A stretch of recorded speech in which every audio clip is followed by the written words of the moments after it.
Hello students, welcome to my yet another lecture on the topic of Z transform today. Today we'll discuss basics of Z transform and the properties of Z transform in this lecture. Uh, so let's get started. Let us discuss the introduction of Z transform and how it is related with DTFT, that is the discrete time Fourier transform. Here it is clearly mentioned that Z transform is basically an extension of the discrete time Fourier transform. This is an extension of discrete time Fourier transform, and this extension was motivated by the fact that Z transform can be applied to a broader class of signals than the Fourier transform can. We have a limitation for some signals in case of Fourier transform or DTFT, that we cannot calculate the Fourier transform for all type of signals, because there is a limitation, a set condition in Fourier transform, that the signal should be absolutely summable. In case of Fourier transform, then only we can calculate the Fourier transform of that signal. Since there are such conditions may not be required in case of Z transform, and that's why this is known as an extension of the discrete time Fourier transform. And since there are many signals for which it is clearly mentioned here that there are many signals for which the Fourier transform does not converge, but it does exist for the Z transform. That's why Z transform is said to be the extension of discrete time Fourier transform. That is, when you are going to when you wish to transform a signal from time domain to frequency domain, not only you can take the help of DTFT, but you can take an extension help of the extension of DTFT, and that is known as Z transform. Similarly, for continuous time signals, where we have calculated CTFT, that is continuous time Fourier transform, we have an extension of CTFT, and that is defined as Laplace transform. Here it is clearly mentioned that similarly Laplace transform for the continuous time signal is the continuous time counterpart of the Z transform for the continuous time signals, and both of them have a similar relationship to the corresponding Fourier transform. It means that uh, जो relation DTFT का Z transform के साथ है, वही relation, उसी type का relation CTFT का Laplace transform के साथ है. Thus, the motivation for introducing generalization of discrete time Fourier transform are that first point is DTFT does not converge for all type of sequences, but its generalization, that is Z transform, can be applied to a broader class of signals. Whereas second point is, in various problems the Z transform notation or the Z transform calculation can be conveniently used than the discrete time Fourier transform. By the definition, there are basically two parts of Z transform. Z transform are now two types. Here it is defined as two-sided Z transform and one-sided Z transform. The two-sided Z transform, basically the two-sided and one-sided differentiates on the basis of time limits, set time limits. The two-sided Z transform of a discrete time signal xn is defined as the power series x of z, that is Z transform of x of n, and it is defined from summation for n is equal to minus infinite to plus infinite xn z raised to minus n. This is the set formula to calculate the Z transform of a time domain signal xn, where z is a complex variable. Here the value of z is equals to r e raised to j omega. What is r? R is the modulus of z, and omega is the phase of z. It is also called as bilateral Z transform, since it is defined from minus infinite to plus infinite. So putting the value of z in this equation, we have x of r e raised to j omega, that is x of z. It is equals to summation n is equals to minus infinite to plus infinite xn r e raised to j omega whole raised to n. Opening the summation, it is summation n is equal to minus infinite to infinite xn e raised to minus of j omega n r raised to minus n. Now when r is equals to 1, when modulus of r is equals to 1, this becomes equals to x e raised to j omega, that is summation n is equals to minus infinite to plus infinite xn e raised to minus of j omega. Now this is nothing, this is the expression of DTFT. That's why we say that Z transform is an extension of DTFT, where in the case of Z transform, when you put modulus of Z or R is equals to 1, when basically Z is equals to R e raised to j omega, where R defines the magnitude of Z. When the magnitude of Z is equals to 1, you can say that the Z transform is reduced to DTFT, that is the Fourier transform of Xn. That is, Z transform and DTFT becomes equal when modulus of Z is equals to 1. And one-sided Z transform of a discrete time signal is defined as x of z is equal to summation, वही type का formula है, but now the summation is not from minus infinite to plus infinite, and in spite of that it is now summation n is equal to 0 to plus infinite xn z raised to minus n. It is also called as unilateral Z transform. The difference between two-sided Z transform and the one-sided Z transform is that the lower limit of summation is 0 for the one-sided Z transform, and it is minus infinite for the two-sided Z transform. For the causal sequences, the two-sided and one-sided Z transform are equivalent, because we all know that for the causal sequences, uh, signals are not defined for the negative values of n. That's why you can say that for causal sequences, the two-sided and one-sided Z transform are always equal. Here in this slide, the same information is again provided to you, that what is the Z transform, how it is related to DTFT, and what are two types of Z transform, that is two-sided Z transform and one-sided Z transform, and how DTFT Z transform reduces to DTFT. It is given in this slide. You can clearly see here that x of z, when z is equals to e raised to j omega, is equals to x of e raised to j omega when r is equals to 1. Actually, when r is equals to 1, it is something like this, and it is xn e raised to minus of j omega. Thus, the z transform reduces to the Fourier transform where the magnitude of the transform variable z, that is mod of z, is equals to 1. Therefore, if r is equals to 1, the z transform of a sequence evaluated on the unit circle. What is unit circle? A very important point here. Circle with unit radius in the complex z plane gives the Fourier transform of the sequence. For modulus of r is equals to 1 or mod z is equals to 1, we can say that the z transform reduces to the Fourier transform. The z transform reduces to the Fourier transform for the values of z on the unit circle.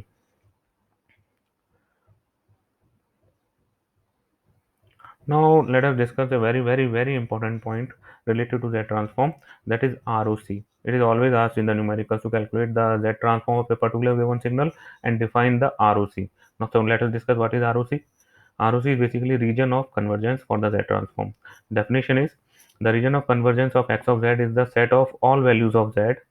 It is a set of all values of z for which x of z attains a finite value, or that thus at any time when we calculate x of z, we should also indicate its ROC, because of the fact that two very different signals can have identical algebraic expression for x of z, so that their z transform are distinguished only by their region of convergence. Here it is a very important point related to ROC, that first of all, let us know what is ROC. ROC is the set of all values of z for which x of z has a finite value. It is those values of z for which x of z have finite value. And very second important point is that two very different signals can have same algebraic expression for the values of x of z. So how can you differentiate between two given signals if you are given the x of z of two different signals and you are asked to calculate the time domain signal for that given that domain signal? So you can only differentiate those two signals only by the basis of their ROC. Now, very important note here. If x of z does not converge in the region mod z is equals to 1, that is, if the unit circle is not contained in the region of convergence of x of z, the Fourier transform will not exist. We have already discussed that the Fourier transform will exist in the z transform only when mod z is equals to 1. Now, if ROC does not include this unit circle, it is very clear that that unit circle is not included in the ROC. Will state that the Fourier transform for that particular signal will not exist. Now, the portion of Z plane for which the series in equation number 1, that is the basic formula of Z transform, converges to a finite value, is called the region of convergence. ROC depends upon the magnitude of Z, because for we'll see that the possible configurations of ROC here. It may be defined inside of a circuit. You can see this hashed line. This is defined. This defines the ROC of the signal which is inside a unit, which is inside a circle of a given radius. Exterior of a circle, the area outside a circle can be defined as ROC. Between two circles, here we have two circles with different radius. The area between these two circles is defined here as ROC. It is a basically complex Z plane which has real part of Z and imaginary part of Z. And the entire Z plane can be defined as ROC. It covers the entire Z plane, all the values of Z covers inside the ROC. Let us discuss some examples of calculations, some basic examples for the calculation of Z transform as an initial part. Determine the Z transform of the following signal. Xn is given to us. A given time domain signal, you need to calculate the Z transform. The formula is very simple. Summation n is equal to minus infinite to plus infinite xn z raised to minus n. Now, since the arrow is defined here, it starts from minus 3 to plus 3. Therefore, the summation now changes from minus 3 to plus 3 xn z raised to minus n. We have the values of x of n from minus 3 to plus 3. Putting the values, we can calculate the value of x of z. Now, in this x of z value, we have to calculate the ROC. Now, what is the definition of ROC? It is a set of all values of z for which x of z have a finite value. Now here ROC is the entire z plane except z is equals to 0. If you put z is equals to 0, this sum becomes infinite. That's why z is equals to 0 should not be inside the ROC. And when z is equals to infinite, then also this sum becomes infinite. That will not be defined as ROC, because ROC is those values of z for which x of z should be finite. So to keep x of z finite, z can neither be 0 and can neither be infinite for the given signal. This is the ROC of the particular given signal. Let us see the different second signal here. Again, the same formula from minus infinite to plus infinite. Since it starts from 0, so we have the summation from n is equals to 0 to 4. This is our answer. Now looking at this answer, we can very clearly define what is ROC of this particular signal. If z is equals to 0, this sum will become an infinite term. Therefore, ROC is here the entire z plane except z is equals to 0. Now come to the third signal. Xn is equals to delta n. Here x of z will be from minus infinite to plus infinite. Xn z is to minus n. The summation formula will give us the value of x of z is equals to 1. For delta n, for the unit delta signal, x of z, that is the z transform of the unit delta signal, is always 1. Since it is a fixed value, a constant value, the ROC will be the entire z plane. Now comes to the fourth very important signal. Xn is equals to unit step signal. We all know that unit step signal is equals to 1 for the values of n greater than equals to 0, and it is 0 for the values of n less than 0. So definitely the sum will go from n is equals to 0 to infinite instead of minus infinite to plus infinite. Keeping all the values, the final value of x dot z will come equals to 1 upon 1 minus z inverse, or in the positive form it is defined as z upon z minus 1. ROC will, since it is a geometric progression here, and it will become equals to 1 upon 1 minus z inverse only when z modulus of z inverse should be less than 1. Solving it, we have the ROC value. The ROC is modulus of z should be greater than 1. That is, modulus of z is equals to 1 is a unit circle of radius 1. But here the ROC comes equals to modulus of z greater than 1. That is, all the values of the entire z plane which are outside the unit circle will be the ROC for the given unit step signal here. So very clear. Please remember this. Z transform of a unit step signal is 1 upon 1 minus z inverse, and its ROC is mod z greater than 1. Now comes to the second very important next point, next calculation. Xn is equals to a raised to n un. Now a raised to n un, again un is defined here, so x of z will be defined only from n is equals to 0 to infinite instead of minus infinite to plus infinite, keeping the value of xn, that is a z inverse whole raised to n. The final sum of x of z will become equals, it is then again an infinite GP, and the sum will be equals to 1 upon 1 minus a z inverse only when modulus of a z inverse is less than 1. In this case, the final value of ROC will comes equals to modulus of z should be greater than a,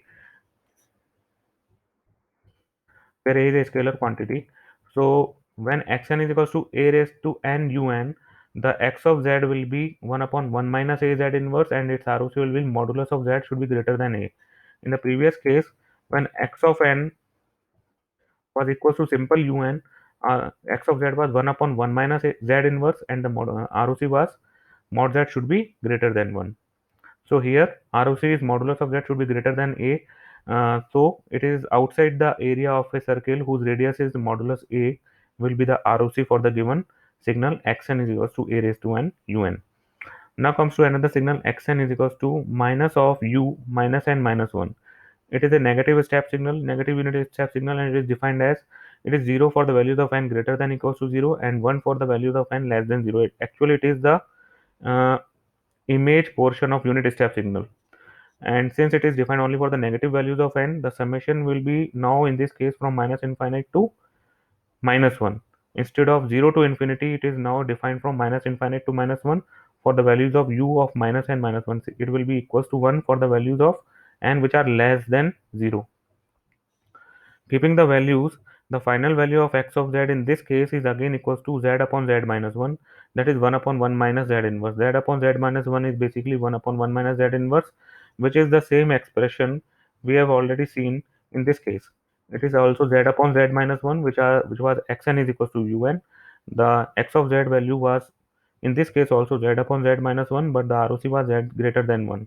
And in the next case, which we are looking right now, xn is equals to minus of u minus n minus 1. X of z is again z upon z minus 1. But the ROC in this case is mod z should be less than 1. Therefore, these two different signals, one is xn is equals to un and another one is xn is equals to minus of u minus n minus 1. Both have the same algebraic expression for x of z, that is z upon z minus 1. So they are differentiated only by the help of their ROC. Here the ROC z should be less than 1. That is, it is all the values of z which are inside the unit circle. Whereas in the previous case, when xn was equal to un, ROC was the values of z which are outside the unit circle. So please keep this in point in your note, that two very different signals can have same algebraic expressions for x of z, and they can only be differentiated only by the help of their ROC. Again, another image signal of xn is equals to a raised to n un. It was defined for the positive values of n. Similar case is now here. Xn is equals to minus of a raised to n u minus n minus 1. It is the negative image signal of xn is equals to a raised to n un. The x of z value in this case also is the same as the x of z value in the previous case. See this? Here the x of z value for xn is equals to a raised to n un was z upon z minus a. Now in this case also, the value of x of z is also z upon z minus a. When you are going to calculate it by the formula of x of z from minus infinite to minus 1 in this case, then the value of x of z is again equals to z upon z minus a. That is, the two different signals can have the same algebraic expression for x of z, but in this case it is differentiated by the previous case only by the help of their ROC. The ROC in the previous case was modulus of z should be greater than a, and the ROC in this case is modulus of z should be less than a. This is the basic difference between the previous case and this case. Both the signals have same algebraic expression for x of z, but they are differentiated only by the help of their ROC. Now another example, xn is equals to cos omega naught n un. If you are asked to calculate the z transform of this particular given signal, so kindly open this trigonometric signal in the exponential form. We know that cos omega naught n can be defined as e raised to j omega naught n plus e raised to minus of j omega naught n by 2 un. Since un is given here, the sum will be defined only from instead of minus infinite to plus infinite, the sum will be defined only from n is equal to 0 to infinite.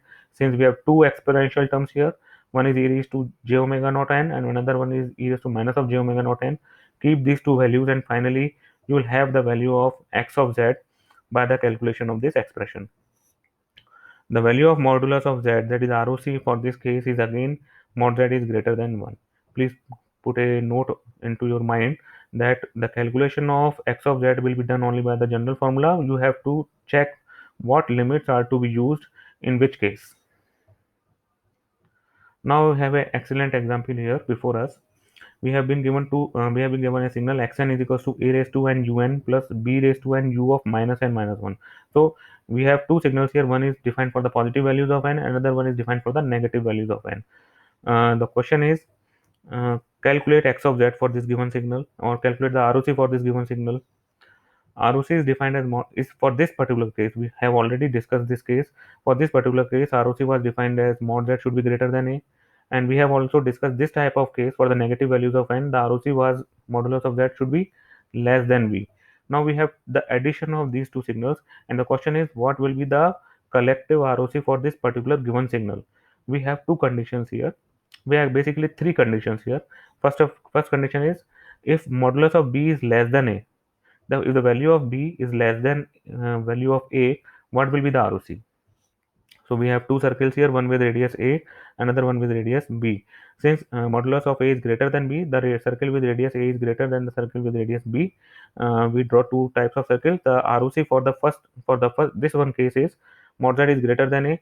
So mod z is greater than a, it means the values of z which are outside the circle with radius a, and mod z is less than b. This is defined as the values of z which is inside the circle with radius b. Now in this case, we cannot determine x of z because the two ROCs above do not overlap with each other. There is no common area between the ROCs of these two signals. Since there is no common area between the ROC of these two signals, we can say that the collective value of x of z for the addition of these two signals cannot be determined, since the ROC is not uh, common in these two cases. The ROC for this case is different, the ROC for this case is different, and there is no common area between the ROC of these two signals. Since ROC is not defined for this case, we can say that for this particular case, x of z is not defined, because ROC will determine the value of x of z. ROC is the set of values of z for which x of z has a finite value. Since here ROC is not defined, therefore we can say that x of z is not defined for this particular case. Now, second case, if modulus of b is greater than modulus of a, modulus of b is greater than modulus of a, it means that we have two circles again, one with radius b, another one with radius a. The circle with radius b is now greater than the circle with radius a. Now the condition is modulus of z is greater than a. Modulus of z is greater than a, it means that the value of z which are outside the circle with radius a. Now this particular area which is outside the circle with radius a will be the ROC for this particular case. Similarly, the modulus of z will which is the values of z which is less than b, that is all the values which are inside the circle with radius b. Now the common area between these two cases is this particular area which is between these two circles. Since we have a common area available in this case, you can say that for this particular area, for the values of z which are defined in this particular area, we can find out the value of x of z. So the collective ROC in this case, when modulus of b is greater than modulus of a, you can say that the ROC is defined for the values of z which is greater than a and which is less than b, which is greater than a and which is less than b means the area between these two circles. So for this particular case, x of z can be defined, but for the previous case, x of z cannot be defined because the ROC is not available between, the common ROC was not available between these two cases. Now let us come to the properties of Z transform. As in the previous cases of CTFT, DTFT, we will discuss the properties here also. The properties of Z transform is also a popular question in the examination, and some questions also come from this topic. The properties are alike the properties of CTFT or DTFT. We'll have a quick recap of the properties here. First property is again linearity, which is defined as if x1n has a z transform of x1z and x2n has a z transform of x2z, then according to the linearity property, if we have a third signal x of n, which is the linear sum of two signals a1 x1n plus a2 x2n, then their z transform will be defined as a1 x1z plus a2 x2z, where a1 and a2 are constant values. Here we have a question also for this case. Find the z transform and ROC of a signal. The given signal is x of n is equals to 4 2 raised to n minus of 5 3 raised to n un. So this can be defined as the sum of two signals, one is x1n and another one is x2n. For x1n, the general case, a times of x1n plus b times of x2n. Here x1n is 2 raised to n un and x2n is 3 raised to n un. And the value of a and b, capital A is 4 and capital B is minus 5. So for the first case, x1z, the general case, it is a raised to n un. We have already discussed this particular general case, that for a raised to n un, the z transform is 1 upon 1 minus a z inverse. Here also the z transform is 1 upon 1 minus, since the constant value a is here 2, then it will be 1 upon 1 minus 2 z inverse by the direct formula. And the ROC for this particular case is mod z should be greater than a, that is mod z should be greater than 2 for this case.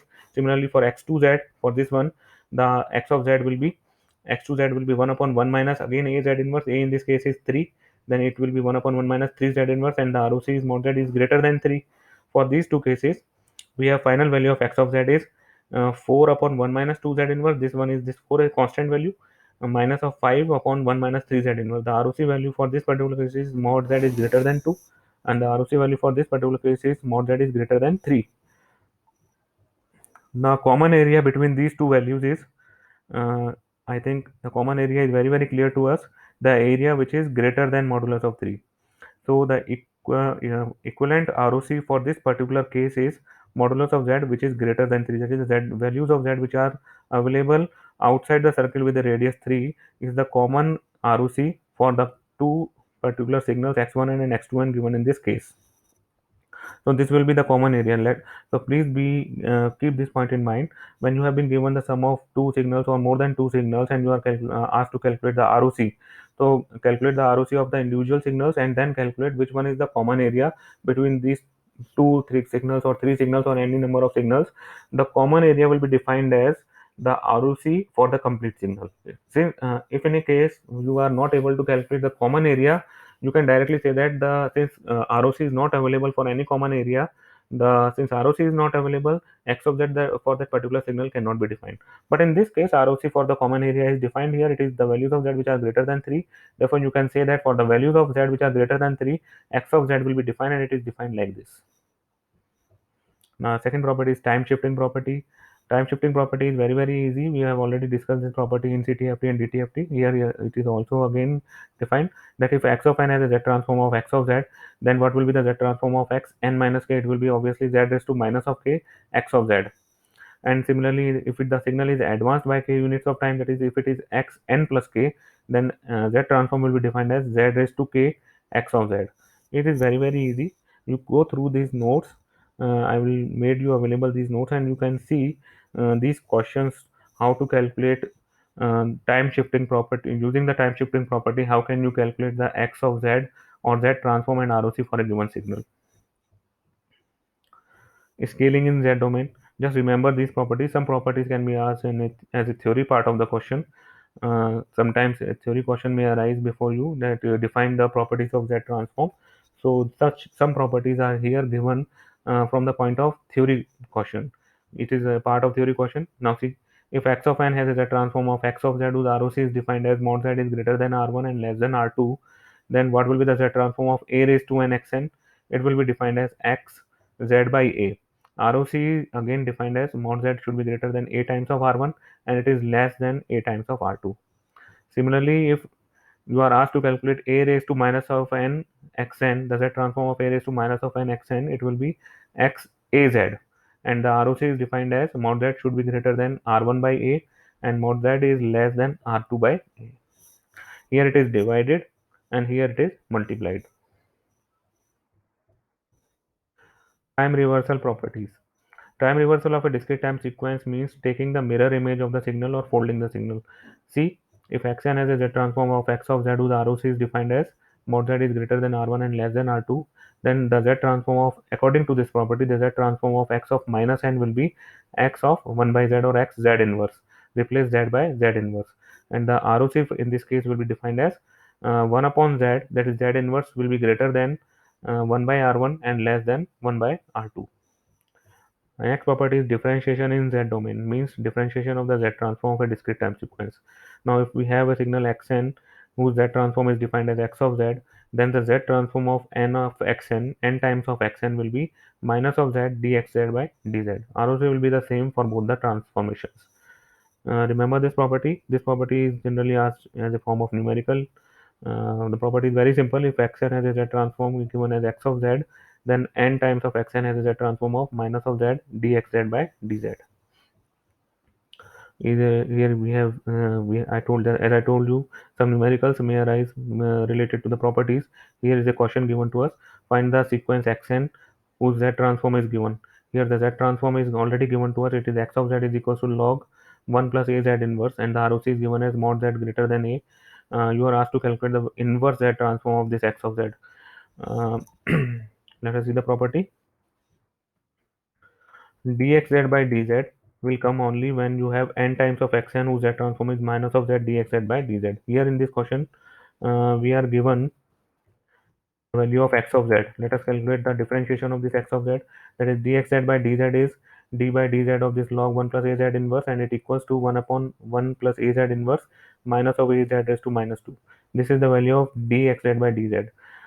From this case, we can calculate the value of minus of z times of dxz by dz, and it will be az inverse upon 1 plus az inverse. Now, the property says that z transform of nxn gives us the value of that the z transform of n times of xn is equal to minus of z dxz by dz. It means that this is nxn. So the z transform of nxn is given to us and it is equals to az inverse upon 1 plus az inverse. Since this is the z transform of nxn, therefore the nxn is basically the inverse z transform of this value, and the inverse z transform of this value is nothing, it is equals to 8 multiplied by minus of a raised to n u n minus 1. So very classic example of differentiation in Z domain. It is generally many times it is repeated in examination. So kindly go through this example and do practice such type of questions related to this property. Next comes the property of convolution of two discrete time sequences. It is very, very popular. We have already covered the convolution property in CTFT as well as in DTFT. Here it is again defined before us. It is stated that the convolution property, it is one of the most important property of Z transform because it is used to convert the convolution of two discrete time signals in the time domain, which is equals to the multiplication of their Z transform. That is, if x1n has a Z transform of x1z and x2n has a Z transform of x2z, and when we have a signal yn, which is the convolution between x1n and x2n, its Z transform, it is defined as x of z or y of z, then it will be just the multiplication of x1z and x2z. The ROC of the Z transform of xn, which is the convolution between x1n and x2n, is at least the common area. As I already told you, the common area or the intersection of the ROCs of x1z and x2z. Here again, an example is given to us. X1n and x2n are given to us. We are required to calculate the value of x3z, x3n, which is basically the convolution between x1n and x2n. Instead of doing the direct convolution calculation, what we are going to do here in case of Z transform, we calculate x of x1z for this particular x1n, x2z for the particular x2n. We get multiply these two x1z and x2z. From this multiplication, we have the final value of x of z, and then we go for the inverse Z transform of this x of z, which finally gives us the value of xn, which is the basically the same, which gives us the basically the same result as we get from the convolution between these x1n and x2n. Again, a similar type of question is question related to convolution is all again given before us. Here x of z is given. It is 1 upon 1 minus 1 by 2 z inverse multiplied by 1 plus 1 by 4 z inverse. That is multiplication of x1z and x2z is given to us. So clearly x1z is available and x2z is also available. From this x1z and x2z, we can have the value of x1n, which is the inverse z transform of this x1z. We have the general value of x of z. It is nothing, it is 1 upon 1 minus a z inverse, which is the Z transform of a raised to n un. So from this value, we can directly write the value of xn, that is inverse value of this x of z. It is nothing, it is a raised to n un. In this case, a is 1 by 2, therefore it is 1 by 2 raised to n un. And similarly, for this case, a is minus 1 by 4, so it is minus 1 by 4 raised to n un. So finally, we have the value of xn, which is convolution between x1n and x2n. Very, very, very important property related to that transform. The property is defined as initial value theorem and final value theorem. It is generally asked in examination as a theory part as well as a numerical part. The property is very, very simple. It is said that if xn is a causal sequence, just remember this property, initial value theorem. If xn is a causal sequence with z transform defined as x of z, then its initial value can be determined by the expression x of 0. Initial value is defined as x of 0, which is nothing, which is limit n tends to 0 x of n, and it is equals to limit z tends to infinity x of z. So if you are asked to calculate the initial value of a given x signal xn, then it is nothing, it is limit n tends to 0 x of n. And if you are given the value of x of z, then from x of z, how can you calculate the initial value of x of n? By this formula, the expression is simple. Limit mod z tends to infinity x of z gives us the initial value of any signal xn whose z transform is defined as xz. Then what is final value theorem? If x of z is defined as the z transform of x of n and the poles of x of z are all inside the unit circle, if the poles are inside the unit circle, then what is the final value of x of n? The final value of any signal can be defined as x infinite. If the initial value is defined as x of 0, similarly the final value of any signal x of n should be defined as x infinite, and it is determined by using the expression x infinity is equals to limit n tends to infinity xn, obviously. And if the z transform for the given signal is given to us, then from the z transform, how can you calculate the final value? The formula is limit mod z tends to 1 1 minus z inverse multiplied by x of z. That is, this expression gives the final value of xn, which is x infinity, and similarly this expression gives the initial value of xn whose x of z is given to us. Here is a question: if x of z is equals to 2 plus 3 z inverse 4 plus 4 z raised to minus 2, find the initial value and the final value of the corresponding signal. Here x of z is given to us, and it is asked to calculate the initial value and final value of the signal. See, very simply, if you have the formula or expression for initial value, the initial value expression is limit z tends to infinity x of z, keeping the value mod z tends to infinity on x of z.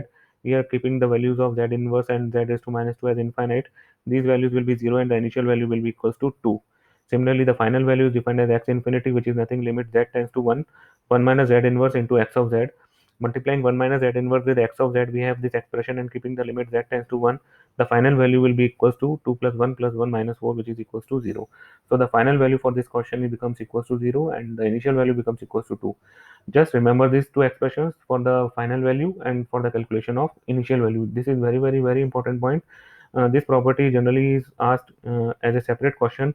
Calculate the initial and final value for the given expression, or define the initial value and the final value theorem. Since your question paper pattern is defined in three categories: category A, category B, and category C. Some very small one word questions, then medium answer question, medium length questions, then big length questions. So these two properties can be asked as a one word question as well as for medium length questions. So be alert for these two questions.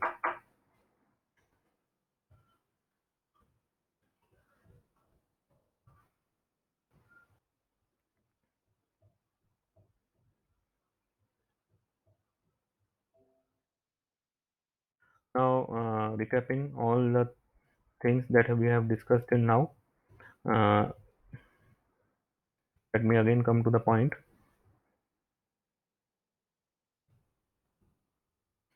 This is a very, very important slide which will be very, very useful to you when you are going to calculate the inverse, either inverse Z transform, or you are going to calculate direct calculation for a given signal xn. If you are asked to calculate the value of x of z, just remember some formulas, direct calculation formulas. Although they are not direct calculation, you can calculate the answer by yourself very easily, but these are very frequently used in case of Z transform. So it is suggested that you should remember some little formulas so that the calculation becomes easier and less time consuming. Here, x of n and x of z pair are given to us. We have calculated that for delta n, the value of x of z is always 1 and its ROC is the entire z plane. For delta n minus k, it is the shifted version of delta n, and the ROC, and the value of x of z obviously will be z raised to minus of k. Similarly, for un, the Z transform was 1 upon 1 minus Z inverse, and the ROC was Z mod Z greater than 1. And this is the negative value, negative part of un, that is the mirror image of un, and its Z transform was again the same value, that is 1 upon 1 minus Z inverse, but its ROC is different, it is mod Z less than 1. That is again for a raised to n un, the value of x of z was 1 upon 1 minus a z inverse, and its ROC was mod Z greater than a.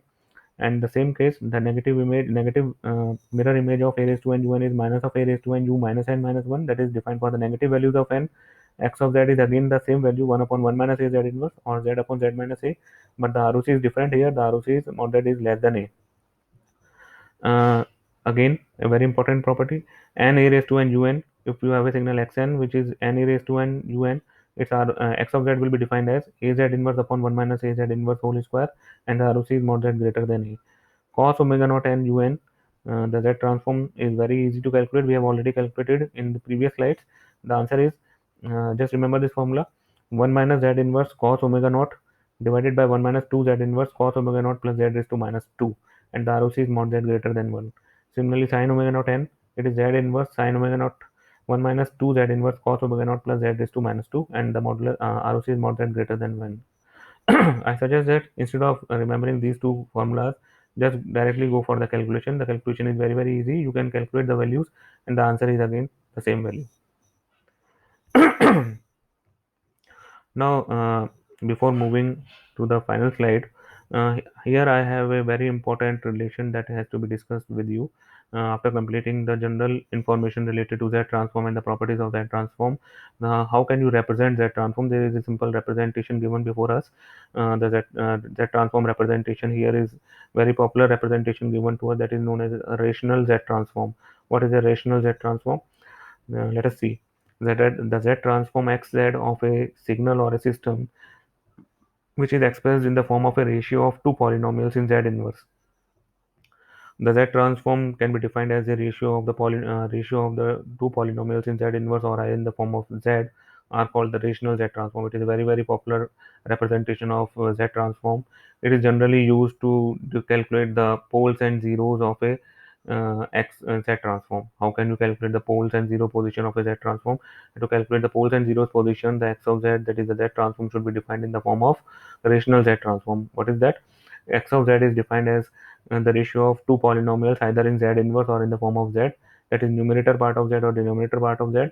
The numerator part and numerator part and the denominator part are defined as the ratio of two polynomials in z inverse or in the form of z. It is nothing b0 plus b1 z inverse plus b2 z is to minus 2 up to bm z is to minus m. And similarly in the denominator it is a0 plus a1 z inverse plus a2 z is to minus 2 up to an z is to minus n. It is nothing, it is the ratio of two polynomials in z inverse, and the general form is defined here. To avoid the negative powers of z, we take z raised to minus m and z raised to minus n common from this numerator and denominator. So this polynomial expression, which is defined here in the form of z raised to minus 1 or z raised to minus m and z raised to minus n, can be defined in the form of factors by taking this z raised to minus m common from the numerator side and z raised to minus n common from the denominator side. This expression is also defined in this form. It is b0 by a0 z raised to n minus m, and we have factors of numerator and the factors in the denominator side. It's defined like this: z minus z1 z minus z2 up to z minus zm. Similarly in the denominator it is z minus p1 z minus. So the factors in the numerator side will give us the values of positions of zeros of the z transform, and the factors in the denominator side will give us the position of poles. So to calculate the position of poles and zeros, the rational z transform in form of z inverse should be defined in the form of z, and to define it in the form of z, you have to take z raised to minus m and z raised to minus n terms common from the numerator and denominator and define this uh, ratio of polynomials as the ratio of two factors. In this way we can calculate the rational z transform.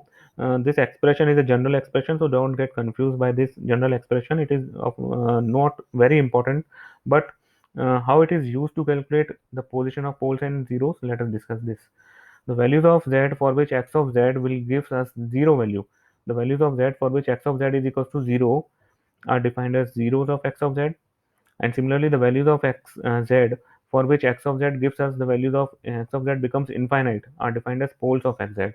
So in this expression, the values of z which gives the values of x which convert the value of x of z into 0 are defined as zeros, and the values of z for which x of z becomes infinite will give us the values of poles of x of z. Now here question is given to us: determine the pole zero plot of a signal xn is equals to a raised to n un. Now we have been given a time domain signal xn is equals to a raised to n un. Now instead of asking to calculate z transform of the signal, the question is to determine the pole zero plot of the signal.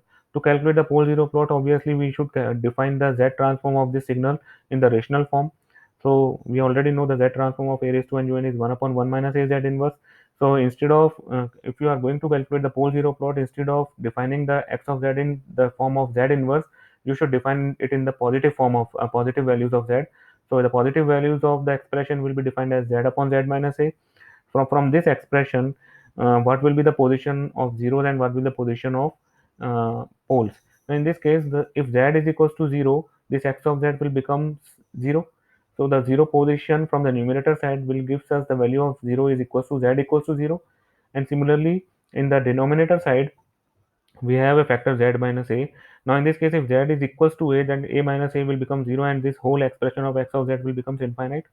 So the value of z is equals to a will give us the position of pole, because from the definition of poles, it is defined as the values of z for which x of z becomes infinite will be the value of pole. So in this case, z is equals to a is the pole position, and similarly the values of z for which x of z is equals to 0.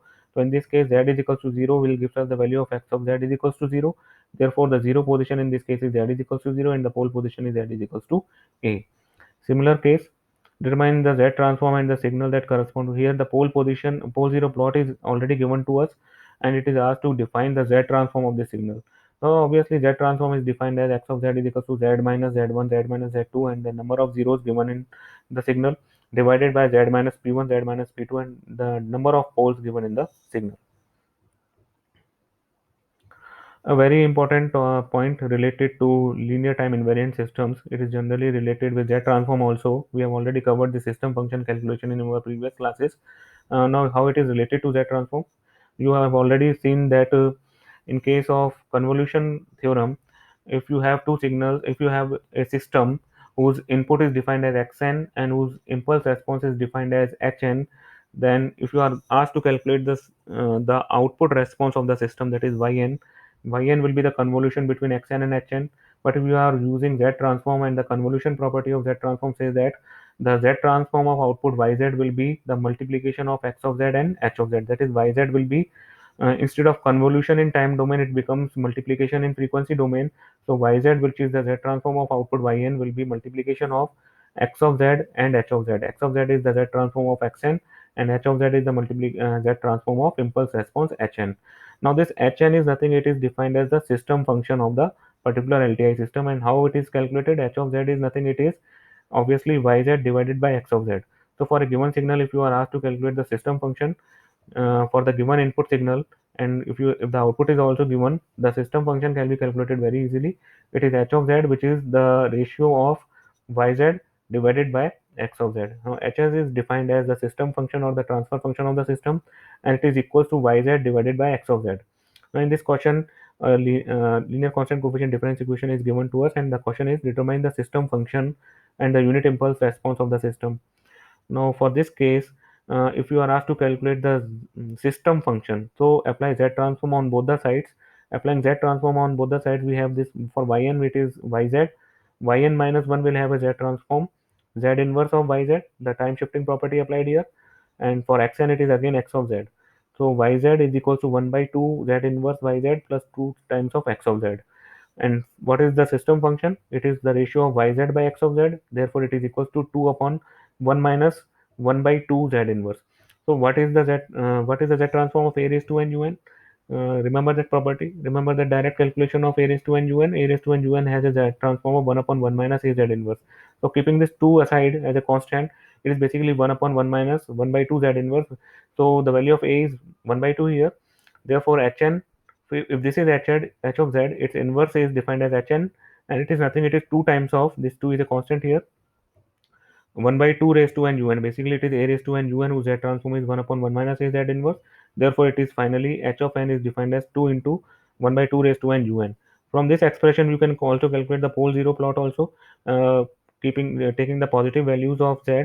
Here it is 2Z upon Z minus 1 by 2.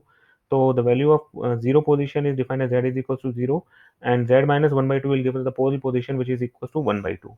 So that's all from the calculation of Z transform, the properties of Z transform, calculation of system function for a given linear constant coefficient difference equation for the LTI systems, how you can calculate the rational Z transform, how you can use the rational Z transform representation to define the pole zero positions of a system function or a pole zero plot of a signal whose Z transform is given to you. So all these things can be asked in examination. Remember, just go through the properties of Z transform, how you can calculate the Z transform. In this particular slide, I have given you some important Z transform uh, calculation values. And here, so go through this slide, go through the notes. I have already made them available in my lecture classes in the college website, as well as in the classroom, Google Classroom portal. Now today I will post this video and go through this video. And if you have any query, you can ask me directly. Although you need to practice them, but I assure you that if you go through these slides and go through these notes and do practice some questions, the calculation of Z transform will be very easy. Uh, I make your note here. I make a note here for you that the calculation of DTFT, CTFT, properties of CTFT, DTFT, trigonometric form of Fourier series, and now this Z transform and the properties of Z transform. All these are very important points. Question do comes from these points. Go through them and do practice well. Thank you. That's all for today.